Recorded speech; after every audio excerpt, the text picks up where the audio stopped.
citizen of the underground. I'm your host, Prime Time, as you well know. It's good to be back. My little short form today, first things off the straight of the back, grab my wine, okay, thank you. And to all those punk fans out in Argentina, making me feel welcome, is that? Yo, what's up, Argentina, te quiero muchísimo. Marilyn, what's happening? Hope you're doing well, okay? Oh, fine. It feels good to be back. And and extra special thanks to my first lieutenant Ed for putting up with the bullshit that I have to go through. Wow. Okay.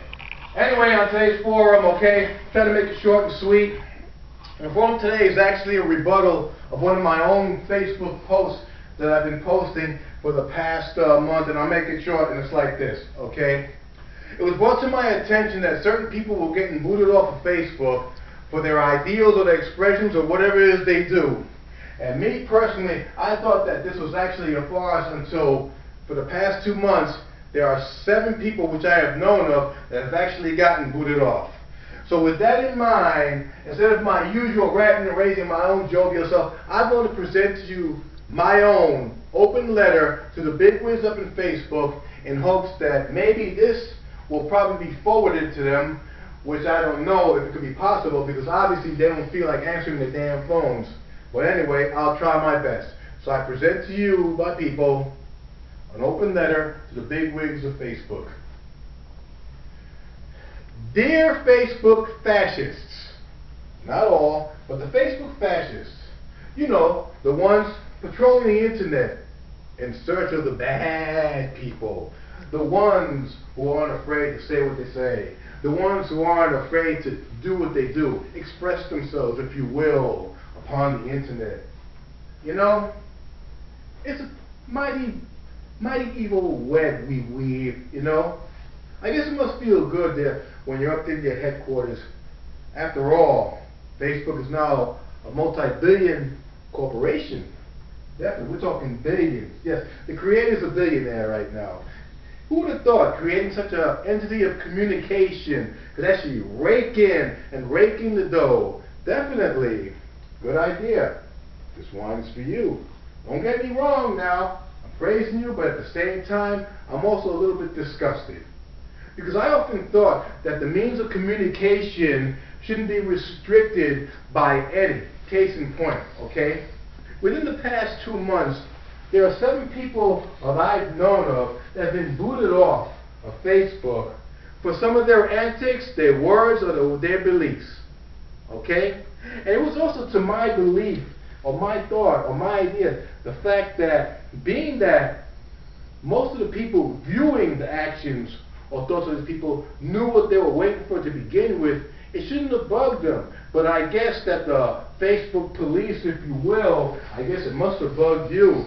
After all, let's see now, a female exhibitionist who decided to flash her body to willing people wanting to watch who knew what she was about. Oh, I guess that was a real threat. Oh yeah, definitely. That was a threat to world peace. So better yet, how about that openly gay guy in Europe? Oh yeah, he talked openly about his sexuality.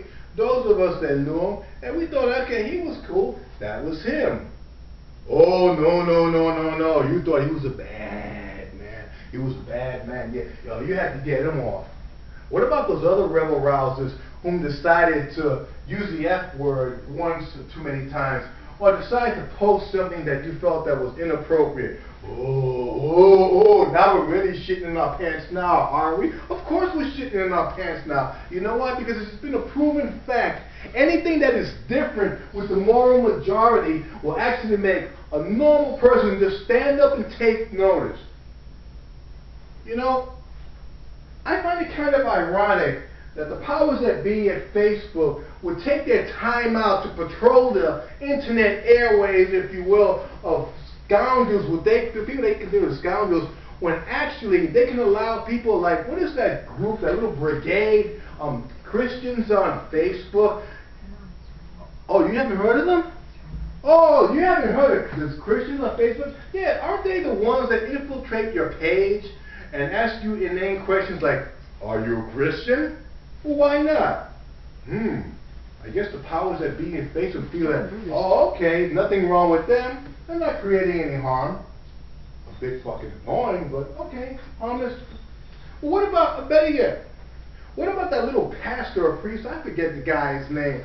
The only thing I remember was, I think earlier this year, I made a comment about Vicodins and feeling good and all that, simply because of the fact that I'm prescribed that for my carpal tunnels. I guess he felt that it was kind of like damning for me to say that, because he made me a few comments and practically just chastised me for the fact that I'm openly admitting and saying, hey, here's a painkiller that takes away my pain and makes me feel good.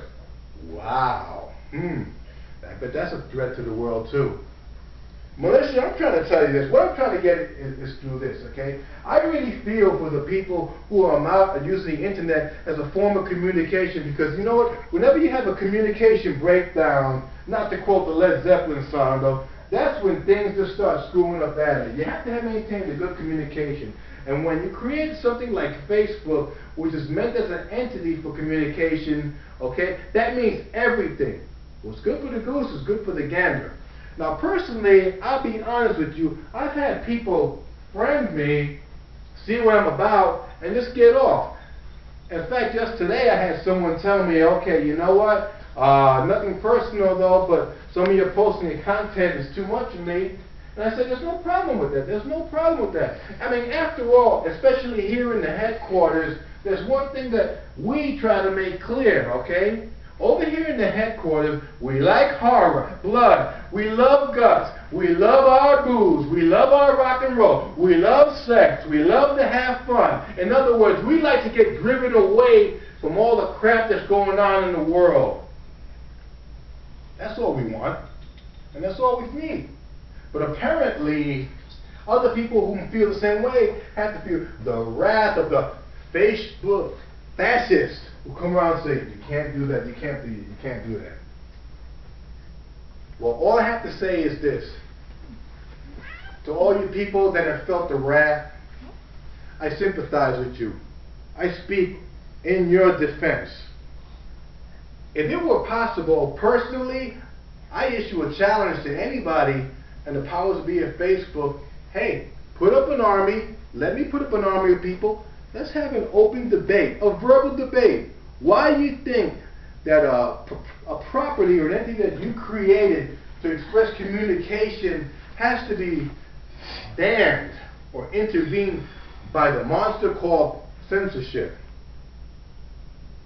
Obviously, it probably won't happen though, because from what I've been told to, hey, you guys have trouble answering your phone. But in closing, I will say this though, and I'd like to make this very clear. Especially you, Mr. President, I can't pronounce your name on Facebook, and everybody else involved. Just remember one thing. Lurking behind in the shadows, there's probably some geek out there trying to devise another way of communication, another way to bring people together of their own liking and kind. And probably the only thing that that person is lacking is probably some of the finances to make it go.